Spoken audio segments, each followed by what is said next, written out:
జరిగి 15 రోజులు గడుస్తున్నా కనీసం ప్రభుత్వం స్పందించకపోగా కొన్ని రకాల కామెంట్ చేయడం ఎమ్మెల్యే కావచ్చు, అసలు కాబడి లేదు, అసలు ఆ తండ్రి తాగుబోతుడు, ఇటువంటి కామెంట్ చేయడం. ఇక్కడ సింపుల్ గా మీకు ఒక లాజిక్ చెప్తా. ఏం చెప్తారంటే, ఒక ఊరినే కొనేయడం సీఎం పెద్ద పనేం కాదు. ఎందుకు అని అంటే దానికి ఆధారం ఏమున్నదంటే, టోటల్ గా రాష్ట్రాన్నే కొనగలిగింది కాబట్టి సీఎం అయ్యిండు. అంతే కదా, రాష్ట్రాన్నే కొనగలిగింది కాబట్టి కానీ సీఎం అయ్యిండు. దాంట్లో భాగంగా వాళ్ళ నోర్లు కొంచెం తడై ఇంకోలాగా మాట్లాడడం పెద్ద విచిత్రం ఏం కాదు. కాకపోతే ఏంటంటే, నెనరు లేనటువంటి నేతలు ఈ రాజ్య పునాదుల మీద కూర్చున్నారు కాబట్టి న్యాయం అనేది 90% జరగదు. ఎందుకు జరగదు? ఇక్కడ ఉన్నటువంటి ఎస్సీ ఎస్టీ బీసీ కుల సంఘాలు ఎవరైతే ఉన్నారో రకరకాలుగా ఒక్కొక్కరికి ఒక సంఘం ఉంది. పేరు పెట్టి అంటే ఒక్కొక్కరు చేస్తాడు పుణ్యానికి, కానీ ఒక్కొక్కరికి ఒక సంఘం ఉంది. ఎవరి సంఘం వాడు సంచి నింపుకునే పనులనే ఎవరు న్యాయం ఏడ జరుగుతుంది? బహుజనులంతా ఎండ్రికిస్తలై కొట్లాడుతున్నారు. ఒక ఆయన సభ పోతే ఇంకో ఆయన రాడు, ఆయన సభ పోతే ఇంకొక ఆయన రాడు. ఫస్ట్ ఆఫ్ ఆల్ వీళ్ళలో ఐక్యత లేదు. అనగారిన కులాలు అంటే మేమంతా సంఘాలు పెట్టుకొని అఫీషియల్ బెగ్గింగ్ చేస్తామనేటువంటి స్టైల్లో వాళ్ళు బతుకుతున్నారు. అలాంటప్పుడు న్యాయం కోసం కొట్లాడేది ఒక విశారాధనో లేకపోతే సుఖరామ్ నర్సేనో మీలాంటి మిత్రులు, మీడియా మిత్రులు, వీళ్ళు ఎవరో కొట్లాడితే అయ్యేది కాదు. ఎందుకంటే అది రాజ్యంతో పని. ఇంటి పక్కల పాలనతో పంచాయి కాదు, లేకపోతే ఇంటి పక్కల కులంతో పంచాయి కాదు. ఇది రాజ్యంతో పంచాయి కాబట్టి రాజ్యంలో ఉన్నటువంటి అన్ని వర్గాల ప్రజలు ఏకమై వేదిక మీదకి వచ్చినప్పుడే న్యాయం జరిగేటువంటి అవకాశం దొరుకుతుంది. అంటే అన్న ఇప్పటికీ కుల దురాంకారం ఉందని అంటారు, అసలు నడుస్తున్నారు. కులం లేకుండా భారతదేశం ఎప్పుడు లేదు భయ్యా. లేదనేది చాలా పెద్ద బూటకం. నేనేమంటున్నా అంటే, నేను చాలాసార్లు అన్నా, ఇది భారతదేశంలో పుట్టుడుని చేసిన తప్ప, మనిషిని మనిషిగా చూడని మతాలదేమున్నది గొప్ప. ఒక జంతువు కాళ్ళు మొక్తారు, గోవుని రక్షించమంటారు, స్త్రీని శిక్షించమంటారు. అసలు రాజ్యంలో బతున్నాం మనం. ఇక్కడ విషయం ఏంది? నేను జంతువయ్యి జన్మించిన ఈ జగమే నా కాళ్ళు మొక్కును, నేను బండరాయినై పుట్టిన భగవంతుడా అని పూజిద్దురు. భారతదేశంలో మనువాదం అంతులేని కులగజ్జిమయం. సగటు తల్లి జీవిస్తున్నటువంటి సందర్భాన్ని, శరీరాన్ని అమ్ముకునేటువంటి భారతదేశంలో మనం పుట్టినాం. సిగ్గుతో తలదించుకోవాలి మనం ప్రజాస్వామ్యవాదులుగా. ప్రజాస్వామ్యం బతికిలేనటువంటి అప్రజాస్వామిక దేశమైనటువంటి భారతదేశంలో 145 కోట్ల జనాభా ఉంటే వీళ్ళంతా కూడా మతం మత్తులు, కులం మత్తులు, భక్తి మత్తులు వాళ్ళ జీవితాన్ని మర్చిపోయి మాకు ఏమీ చేత కాదురా నాయన అని విముక్తి లేనటువంటి భక్తిలో బానిసలై బతుకుతారు. అక్కడి నుంచి రియలైజ్ అయితే తప్ప ఇలాంటివి జరగకుండా ఉంటాయి. కులం ప్రస్తావన లేదు, కావాలనే కులం ప్రస్తావన తీసుకొచ్చి పెద్ద ఎత్తున రచ్చ చేస్తున్నారని మాట్లాడుతున్నారు. ఎవరు రచ్చ చేసేటోళ్ళు ఎవరో రాజ్యానికి చూపించడం పెద్ద పనేం కాదు కదా. రచ్చ చేసేటోళ్ళు ఎవరో వీళ్ళు అనవసరంగా రచ్చ చేస్తున్నారు. ఈ రాజ్యం చూపించడానికి పెద్ద పని మరి చూపించాలి కదా. చూపించినప్పుడు వాళ్ళు మాట్లాడుతున్నటువంటి వాళ్ళ వాక్యాలని కూడా తప్పే కదా బ్రదర్. వాళ్ళే ఒప్పుకుంటారు కదా. చూపిస్తలేవు అంటేనే రాజ్యమే నీ చేతులు ఉండదు. ఆ రాజ్యం నీ చేతులు ఉన్నప్పుడు వాస్తవం నీ దగ్గర ఎందుకు లేదు? వాస్తవం నీ దగ్గర లేదంటే నేను పుట్టకం కదా. వాళ్ళ క్లియర్ గా చెప్తున్నారు. స్థానిక ఎంపీ మల్లు రవి గారు ఏమంటారు, ఒక పాపనే లేదు, పాప ఆల్రెడీ వేరే అనారోగ్యంతో బాధపడతా ఉందని చెప్పి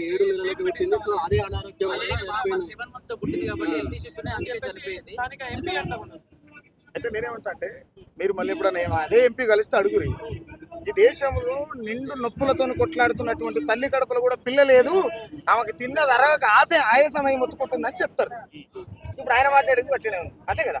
వీళ్ళది వాస్తవం కాకపోతే మీ దగ్గర అన్ని రకాల ఆధారాలు ఉంటాయి. రాజ్యం మీ చేతులు ఉంది. రాజ్యం మీ చేతిలో ఉన్నప్పుడు మీరు బయట పెట్టొచ్చు కదా. మీరు చేస్తున్న అన్ని ఫేక్ ఉద్యమాలు, ఇది తప్పురా నాయన, నా పాప లేదు, లేదా వాళ్ళ తల్లి కడుపులో పిండమే కాలేదు అని చెప్పురు. ఎట్లనన్నా ఇక్కడ పోరాటాలు, ఆ ఘటన సమస్య పోరాటం చేస్తున్న ప్రతి ఒక్కరు స్వరాజకీయం కోసం మాత్రమే పోరాటం చేస్తారు. చిన్న ఇష్యూ దీన్ని పెద్ద చూడకండి, దేశంలో చాలా సమస్యలు ఉన్నాయంటూ రజక సంబంధించిన ఎమ్మెల్యే మాట్లాడుతున్నారు. మణిపూర్ లో ఘటన జరిగింది. మానవాళికి మూలమైనటువంటి తల్లి మానవులు ఏళ్ళు పెట్టి ఊరేగించినటువంటి భారతదేశంలో ఉన్నటువంటి మనం, అది చిన్నదే అవుతుంది. 2 నెలల చిన్నపిల్లల కాళ్ళ కింద వేసి తొక్కితే ఇది చిన్నదే అవుతుంది. మరి పెద్దదేది గుళ్ళను కాపాడమా? పెద్దదేది మతాన్ని పోషించడమా? పెద్దదేది కులాన్ని బలం చేయడమా? అనేటోళ్ళకి సిగ్గు ఉండాలి కదా. అనేటోళ్ళకి సిగ్గు ఉండాలి ఉండదా కన్నా. ఈ దేశానికి బాగా గుర్తుపెట్టుకోవాలి భయ్య, ఇది ఎవరేమనుకున్నా ఇది క్లియర్. ఎందుకనంటే ఈ దేశానికి బీసీలు ఎంత బలమో అంతే బలహీనత. అంటే బీసీలను వాడుకుంటున్నాయా రాజ్యం? ఏ రాజ్యం? ఇప్పుడున్న రాజ్యాలు. నేనేమంటానంటే, ఈ ఏవైతే సంఘాలు ఉన్నాయో ఈ సంఘాలన్నీ కూడా వాళ్ళ గొల్లెల కాడ కాపలు కాసేటువంటి కాపలాదారులుగా మారిపోయారు. ఇక వాడు కయ్యమోడు చేస్తాడు, వాడు గొల్లెం పెట్టి గొల్లెం కాడ దొరసాన్ని బయటికి వెళ్ళి దాకా కావాలనేటోడు ఆడమంటే మరి ఇక్కడ కయ్యమోడు చేయాలి, ఈ రాజ్యం ఓడి తేవాలి, తేరు కదా. వాళ్ళ స్వలాభాల కోసం చేస్తున్నటువంటి పని. నిజంగా విశారదన ఆడుకోకపోతే ఇష్యూ బయటకు వచ్చేదా? రాకపోయేది. ఆయన చాలా మొండోడు. మేము న్యాయం అనేది ఖచ్చితంగా జరగాలి, న్యాయం ఇరుపక్షాల ఉండాలి. న్యాయం ఉన్నప్పుడు ఈ సమాజం బాగుపడుతుంది. ఇది ప్రజాస్వామ్య దేశం కదా, దీన్ని అప్రజాస్వామ్యకంగా ఎందుకు మారుస్తున్నారు అనేటువంటి ఫైట్ని ఆయన బయట పట్టుకొని వస్తాడు. ఆయన బయట పట్టుకొని వస్తే ఏమొస్తాడు? మందకృష్ణ లాంటి వేదిక మీదకి వస్తారంటే ఈయన వస్తే ఆయన రాడు, ఆయన వస్తే ఈయన రాడు. ఆర్ కృష్ణ వచ్చినట్టు జాదల సీన్ రాడు, జాదల సీన్ వచ్చినట్టే ఆర్ కృష్ణ రాడు, వీళ్ళందరూ వచ్చినట్టే మల్లనే రాడు. ఎవరి కయ్యాలు అలాగే ఉన్నాయి, ఎవరి కయ్యాలు అలాగే ఉన్నాయి కదా అన్న. అంటే 100 రూపాయలతో మొదలైనటువంటి ఏదైతే గొడవ ఉందో గుడ్లలో 100 రూపాయలు ఇచ్చే నియమంపై ఏమంటారు? అంటే దర్శనం చేసుకోవాలంటే 100 రూపాయలు ఇవ్వాల్సినటువంటి నియమంపై ఏమంటారు? నేను నాకు వ్యక్తిగత అభిప్రాయం ఏం చెప్తానంటే, నిన్ను రాని అని గుళ్ళకి నిన్ను ఉడరమన్నాడు. నిన్ను రాని అని గుళ్ళకు ఇవాళ ఈ రోజు కాదుగా కొట్టి చంపింది, అనేకంగా జరుగుతూనే ఉండదు కదా. మొన్న రీసెంట్ గా ఏప్రిల్ పట్టణం దగ్గర అయ్యప్ప మాల వేసుకున్న పౌరుల్ని గర్భగుళ్ళకి రాలేదని చెప్పి తెల్లని దాకా సరికి ఆడి నిలబడి చచ్చిపోయారు వాళ్ళకి తెలివి ఉన్నట్టేనా? తెలివి ఉన్నట్టేనా? వాళ్ళకు భక్తి ఉంటే సరిపోదు, శక్తి కూడా కావాలి కదా. శక్తి ఎక్కడి నుంచో రాదు, నీలో నిర్మాణం అయి ఉండాలి. నిజంగా ఇష్యూకి సంబంధించి నిందితులు నిజంగా దొరకట్లేదా, లేకపోతే పోలీస్ వ్యవస్థ సపోర్ట్ చేస్తుందా? వ్యవస్థకు ఖచ్చితంగా సపోర్ట్ చేసేది. గాలు దొరకపోవడం ఏంది భయ్యా? ఎన్నో ఉన్న వీరప్పని దొరుకుతాడు కానీ గీడ ఉన్నాడు దొరకడానే. ఎన్నో ఉన్న ఈరప్పని దొరుకుతాడు, ఎన్నో ఉన్న ఇడ్మా దొరుకుతాడు, ఎన్నో ఉన్న మల్లాదిరెడ్డి దొరుకుతాడు, అందరు దొరుకుతాడు, గీడ దొరకడా? అవునా కదా? అలాంటప్పుడు రాజ్యం వాళ్ళకి నీడగా గొడుగు పట్టిందనేటువంటి అంశం నాకంటే ఎక్కువ మీకే క్లియర్గా తెలుసు. అంటే స్వాతంత్రం వచ్చి ఎన్నేళ్ళు అవుతా ఉన్నా కూడా ఇప్పటికీ కులం పేరిట కావచ్చు, కుల వివక్ష కావచ్చు, కులకు పోనీయడం కానీ ఇప్పుడు ఇట్లాంటి సిచ్యువేషన్ చూస్తూ ఉంటే ఏమనిపిస్తుంది ఇప్పటికీ? నేనేమంటే నా తిరుగుబాటు చేయలేనునికి తిండే శత్రువు కదా. తిరుగుబాటు చేయలేనునికి తిండే శత్రువు. అందరిలాగానే విశారదన కూడా నోరు మూసుకొని ఉంటే ఇక్కడ పంచాయతీ లేదు, మీరు నాకాడ మాకి పెడతారు కాదు. మీకు కూడా ఎంతో కొంత తల్లుపాలు తాగిన కొడుకు ఎవరికైనా ఎంతో కొంత చలనం ఉంటుందిగా. ఆ చలనం మీలో ప్రవహిస్తున్నది కాబట్టి నీడి దాకా వచ్చి మాట్లాడగలుగుతారు, నీడి దాకా వచ్చి మైకులు పెట్టగలుగుతారు. నేనైనా, నువ్వైనా, విశారదన అయినా, ఇంకెవరైనా. కాబట్టి నేనేమంటున్నా అంటే, మనం తిరగబడనంత కాలం, తిరగబడడం అంటే ఏం తుపాకులు పట్టుకోవడమా, పంచాయతీ చేయడమా? ఏ లా అయితే ఉన్నదో, ఏ చట్టం అవుతుందో, ఏ రాజ్యాంగం అవుతుందో అల్లో ఉన్నటువంటి ఆర్టికల్స్ ప్రకారం మనం పనిచేయాల్సి ఉంటుంది. కాబట్టి రాజ్యాంగాన్ని బేస్ చేసుకోవాల్సినటువంటి ఉద్యమాలు ఖచ్చితంగా చేయాలి. మనం రాజ్యాంగంలో హక్కులు కల్పించినప్పటికీ కూడా మనం అక్కర్లేదన్నట్టు కూర్చుంటే ఇదే జరుగుతుంది.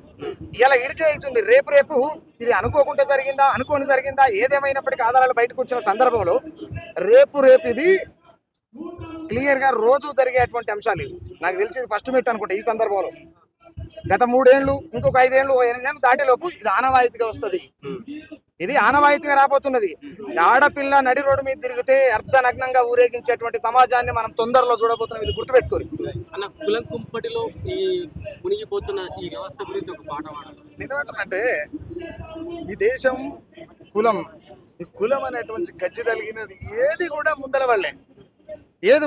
వల్లే. నేను అందుకే అంటున్నా, తక్కువ కులం అంటివా దోసుక తింటున్న దొర, నీ ఎక్కువ ఏమిటి బంగ్లా మీది బడా దొర. బండి సత్తాను ఒక టైంలో ఈ పాట రాసింది. ఇట్లా మాట్లాడుకుంటూ పోతే అనేక పాటలు. నేను ముఖ్యంగా ఏమంటా అంటే, ఈ దళిత బహుజనులు ఎవరైతే ఉన్నారో వాళ్ళు ఏకంగా అనంత కాలం ఈ వ్యవస్థలు అవస్థలు ఇట్లనే ఉంటాయి. అవస్థలతో కూడుకున్నటువంటి భారతదేశ వ్యవస్థలో మనం సంసారం చేస్తున్నామంటేనే మనం బతుకున్నామా, లేకపోతే బతుకున్న శివాలమా, ఏం చేస్తున్నాం అనేది ఓవెనకాడు ప్రశ్న వేసుకోవాల్సింది ఖచ్చితంగా. నేను అందుకేమంటే, ఎంత చెప్పినా గానీ దళిత బహుజనుడో ఓరి రాజన్న, ఎండ్రికిచ్చాలోలే ఎక్కి జారేరో ఏమి సేతు, అప్పాడి పూటకే ఆరాట పడుతూ దళిత బహుజనుడు ఎనుకొచ్చే ముప్పును ఎవడెరగాడాయే ఎట్లా చేతు, ఎన్నేళ్ళు ఇంకా ఎన్నాళ్ళు ఈ గోస, అగ్రవర్ణాలకు ఆట బొమ్మలవా చెప్పరే వీరా. ప్రతి ఒక్కరి ప్రశ్న వేసుకోవాల్సినటువంటి అవసరం ఉన్నది అయ్యా.